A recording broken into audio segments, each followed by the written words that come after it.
মৰমৰ নৱম শ্ৰেণীৰ ছাত্ৰ ছাত্ৰীসকল ইতিমধ্যে আমি এক্সাৰসাইজ 1.4 ফিনিশ কৰি দিছো আজি এক্সাৰসাইজ 1.5 তোমালোকে বৰ্ডত চাব পাৰিছা এক নম্বৰত কি কৈছে তলৰ সংখ্যাবোৰ পৰিমেয় আৰু অপৰিমেয় হিচাপে শ্ৰেণীভুক্ত কৰা আচ্ছা এইটো মই মুখে মুখে কৰি দিছো বাৰু তোমালোকে চাবা 2 - √5 আমাৰ 2 পৰিমেয় সংখ্যা কিন্তু √5 অপৰিমেয় সংখ্যা এতিয়া পৰিমেয় সংখ্যাৰ পৰা অপৰিমেয় সংখ্যা যদি তোমালোকে বিয়োগ কৰা তেনলে কি হ'ব এটো অপৰিমেয় হ'ব কি হ'ব অপৰিমেয় ওকে এটো গল তাৰ পিছত এইটোৰ কথা কৈছে তোমালোকক কোৱেশ্চন নম্বৰ 2 টো ইয়াত মই বুজাই দিছো ৰবা কোৱেশ্চন নম্বৰ 2 3 + √23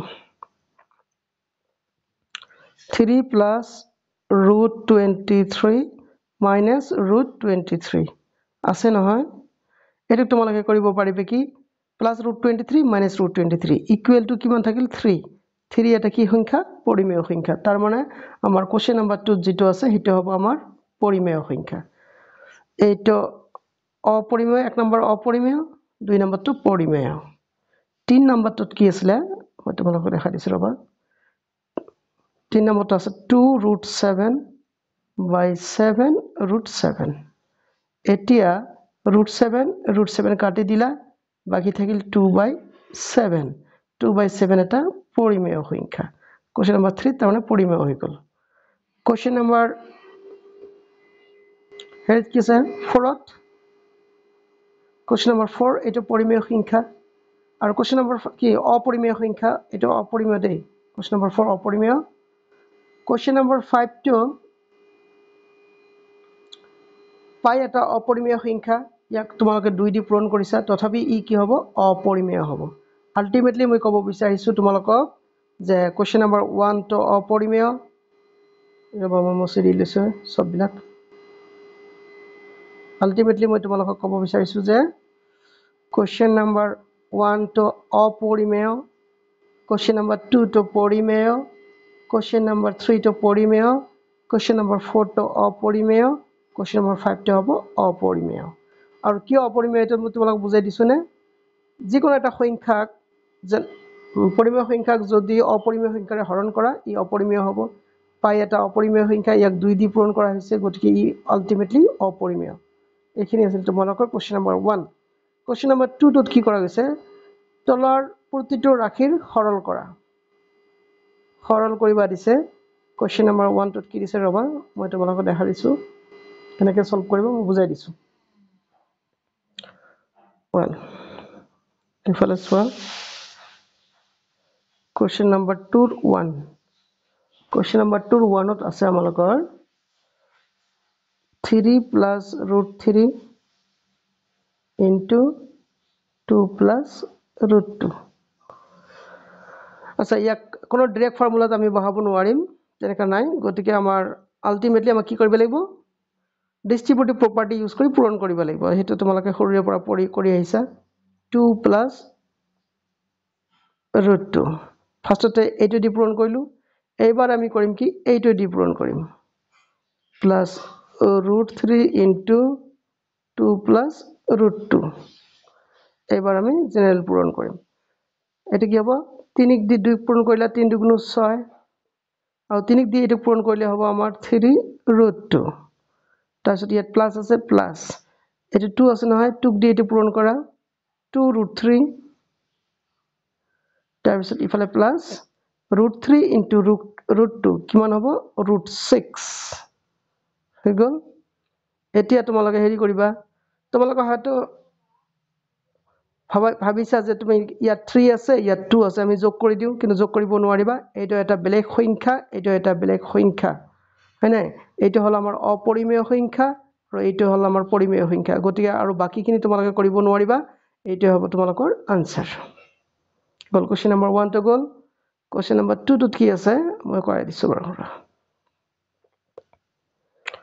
কোৱেশ্চন নম্বৰ 2 ত আছে তোমালোকৰ এনেকা 3 + √3 whole into 3 - √3 3 - √3 আচ্ছা এই দুটা যে আছে ইয়াত তোমালোকে নিশ্চয় গম পাইছা এই ফৰ্মুলাটা আহিছে কেনেকা formula a plus b into a minus b তোমালোকে জানা যে a plus b into a minus b সমান সমান আমি লিখিব পাৰো a square minus b square ঠিক ইয়াতো আমি এনেকে লিখিম কি লিখিম বাৰু a মানে হল আমাৰ 3 আৰু b হল তোমালোকৰ √3 গতিকে আমি লিখিম a square minus b square তাৰ পিছত ইয়াক আমি সলভ কৰিম 3 square মানে 9 আৰু স্কয়াৰ আৰু স্কয়াৰ ৰুট কাটি গৈ থাকিব ইয়া 3 গতিকে ৰিজাল্ট হৈ যাব তোমালোকৰ 6 এইটো answer next question number 2 to goal question number 3 question number 3 কি আছে 5 plus √2 whole square question number 3 আছে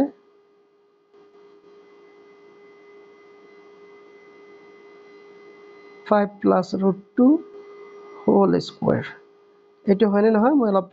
ভেৰিফাই কৰি দিছো ইয়া √5 plus √2 এটা হ'ব আমাৰ √5 √5 plus √2 whole square ইয়াক আমাৰ কি কৰিব লাগিব সৰল কৰিবা দিছে তেনেহলে তোমালোকে a plus b whole square formula use কৰিবা a square plus 2 into a into b plus b square কৰিলা মানে ফৰ্মুলা মতে a plus b whole square equal to কি আছিল ৰবা মই লিখি দিছো ফৰ্মুলাখিনি সুবিধা হ'ব তোমালোকৰ তোমালোকে এইটো ফৰ্মুলা ইউজ কৰিছা a plus b whole square is equal to a square plus 2ab plus b square formula বিলাক তোমালোকে মুখস্থ ৰাখিবা এইটো ফৰ্মুলা মই ইউজ কৰিছো এইবাৰ স্কয়াৰ আৰু স্কয়াৰ ৰুট কাটি গৈ ইয়াত মাত্ৰ 5 থাকিল ইয়াত থাকিব আমাৰ 2 into √10 √5 into √2 √10 হৈ গল স্কয়াৰ আৰু স্কয়াৰ ৰুট কাট খাই 2 থাকিল এতিয়া কি কৰিব পৰা যাব সমান সমান 5 plus 2 এইটো আমাৰ পৰিমেয় এইটো পৰিমেয় তোমালোকে যোগ কৰি লোৱা 7 হ'ব 7 plus 5 √10 এইটো হৈ গল আমাৰকৰ आंसर क्वेश्चन नंबर 3 হৈ গল এবাৰ क्वेश्चन नंबर 4 ত কি আছে বাৰু সবকেৰে মই কৈ দিছো যাতে তোমালোকে হাবাথুৰি খাব লগিয়া নহয় क्वेश्चन नंबर 4 √5 minus √2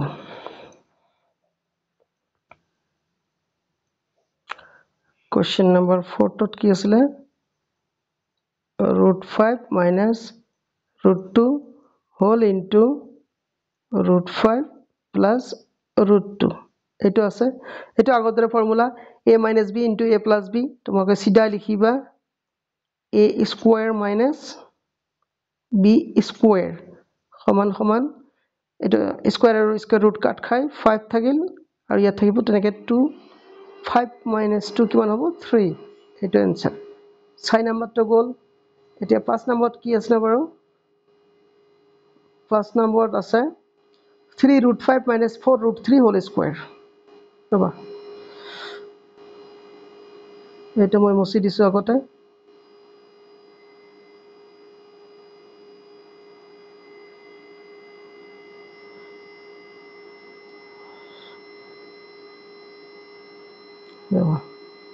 number 5 ত আছে তোমালোকৰ এনেকা 3 √5 minus 4 √3 whole square এটো কি হ'ব তোমালোকৰ a minus b whole square formula তোমালোকে ইউজ কৰিবা ৰবা মই কৰিছো এই যে ফৰ্মুলা সৰি থাক নালাগে a minus b whole square formula তোমালোকৰ হয়তো মনত আছে আৰু যদি নাই মই ইয়াত লিখি দিছো just wait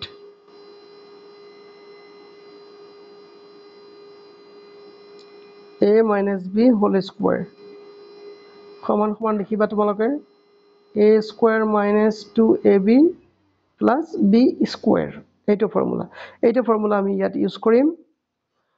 তেনে হলে সোয়া এৰ জায়গাত আছে আমালকৰ 3 √5 তাৰে হোল স্কয়াৰ a স্কয়াৰ গল মাইনাস এটো স্কয়াৰ দে minus 2 into a মানে 3 √5 into b মানে 4 √3 তাৰ পিছত লিখিবা তোমালোকে প্লাস b স্কয়াৰ b মানে 4√3 হোল স্কয়াৰ এবাৰ সবা ক্যালকুলেশনত ইয়াৰ বাহাদুৰি 3 ৰ স্কয়াৰ কৰিলে 9 হ'ব ইনটু √5 ৰ স্কয়াৰ কৰিলে 5 হ'ব মাইনাস ইয়াত কৰিবা কি তোমালোকে 2 3 গুণ 6 আৰু 6 4 গুণ 24 24 হৈ গল ইয়াত 24 হৈ গল তাৰ পিছত ইয়াৰ ৰুট ইয়াত 5 আছে ইয়াত 3 আছে 5 3 জাৰ 15 ৰুট 15 হৈ গল তাৰ পিছত প্লাস 4 ৰ স্কয়াৰ কৰিলে কিমান হ'ব 16 ইনটু √3 ৰ স্কয়াৰ কৰিলে 3 এবাৰ আগবাঢ়ি যোৱা যাওক সমান হল 5 9 জাৰ 45 minus 24 root 15 plus 6 3 jar 18 1 is carried 3 1 jar 3 48 হৈ গল নাই এতিয়া তোমালোকে চাইছা এইটো আৰু এইটো হল কি আমাৰ পাক্কা পৰিমেয় সংখ্যা গতিকে এই দুটাক আমি যোগ কৰি লম ৰবা যোগ কৰি লৈছো যোগ কৰি ললে কিমান হ'ব 5 plus 8 13 1 is carried এটা হবে 93 93 minus 24 root 15 এটা হয়ে গেল आंसर क्वेश्चन नंबर 5 গল এবার क्वेश्चन नंबर কি আসলে 6 বা বহুত গাল আছে क्वेश्चन नंबर 6 ত কি আসলে क्वेश्चन नंबर 6 আৰু क्वेश्चन नंबर 1 একে মডেলৰ দে তোমালোকে নিজে কৰিবা এটো নাই মই কৰি দিছো ৰ क्वेश्चन नंबर 6 তাৰ আগতে এখিনি মুছি লৈছো where has it gone question number 6 ৰবাচোন সাপা সাপা কৰি লোৱা যাওক was that question number 6 question number 6 ত কি আছে 2 6 তাৰ মানে √7 minus 6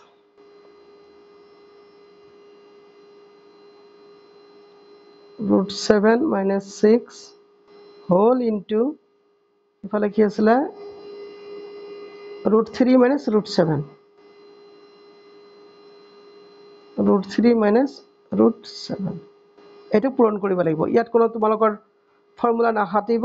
গতিকে তোমালোকে সিধাই কি পূৰণ কয় এটো ডিস্ট্ৰিবিউটিভ প্ৰপাৰ্টি ইউজ কৰি তোমালোকে পূৰণটো কৰিবা এই যে √7 ফাৰ্স্ট আনিলো তাৰ পিছত √3 minus √7 গল তাছ এবাৰ 6 ৰ কাম -6 ৰ কাম -6 into √3 minus √5 এবাৰ আকৌ ডিস্ট্ৰিবিউটিভ প্ৰপাৰ্টি ইউজ ৰবা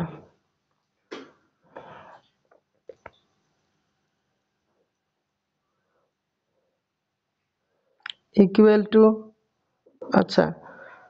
এই √7 into √3 কিমান হ'ব √21 সিধা লিখিছো √7 into √7 কিমান হ'ব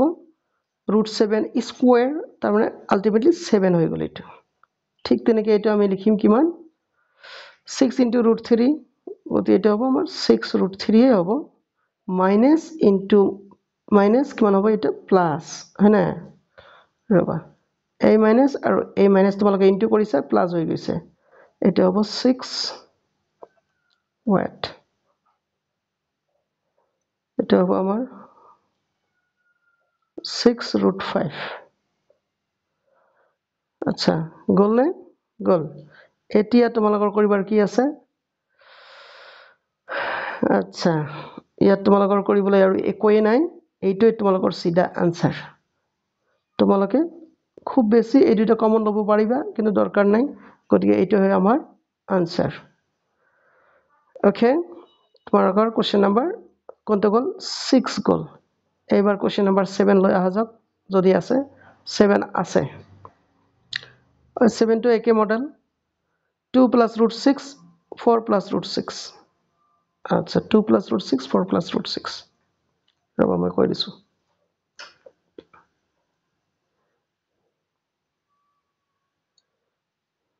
আগতে হেৰি কৰি মুছি লৈছো